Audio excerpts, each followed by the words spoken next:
We're about to paint the very last section of drapery with this two-coat system invented for this project.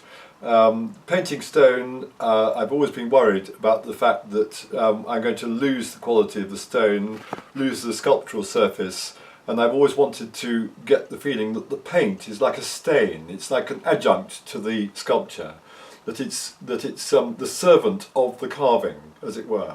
And in that process I've been evolving, well, when the carving was going on, I was evolving a texture which would carry the paint.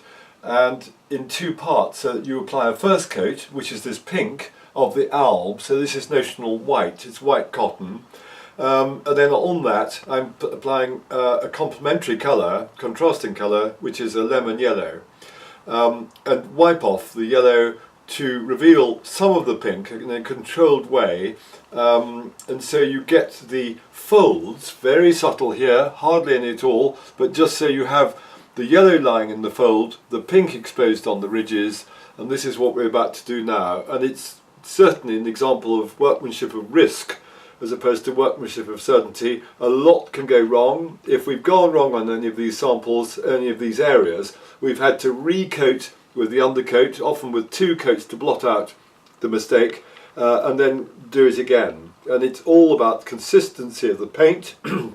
It's about the temperature of the room. It has to be kept down to about 12 degrees maximum. Keeping up the humidity, because acrylic paint dries so quickly. Once it starts polymerizing, there's nothing you can do to stop it. It is setting as hard as plastic in a second.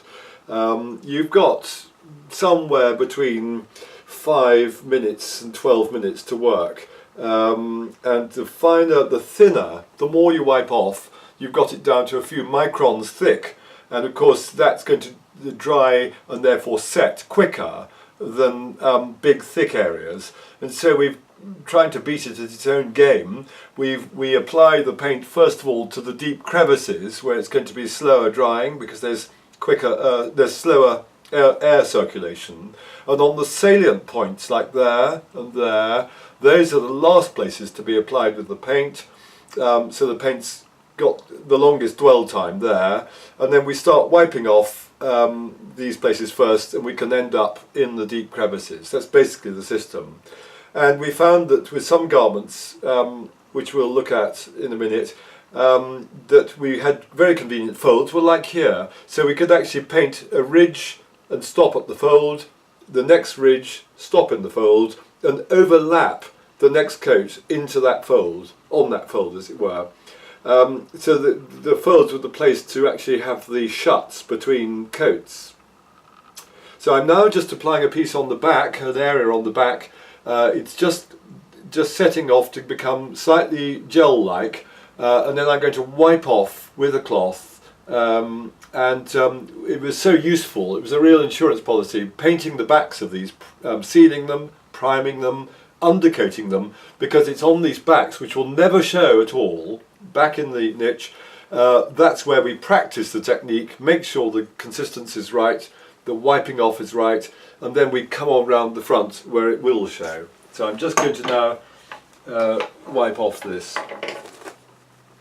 So I've just got a sponge blade, a piece of old sheet on there, nice scratchy cotton.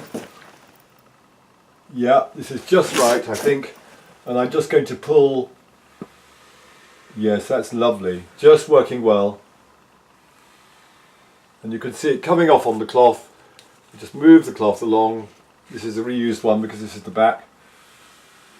And I'm getting this lovely Pointillism effect, sort of French Impressionist effect, but also like the Italian Renaissance mannerists like Pontormo and Pinturicchio, where you have a moiré silk effect. It is literally that shot silk effect of one colour upon another, and you know, so you're biasing one colour on the ridges and the other colour, the opposing colour, in the hollows.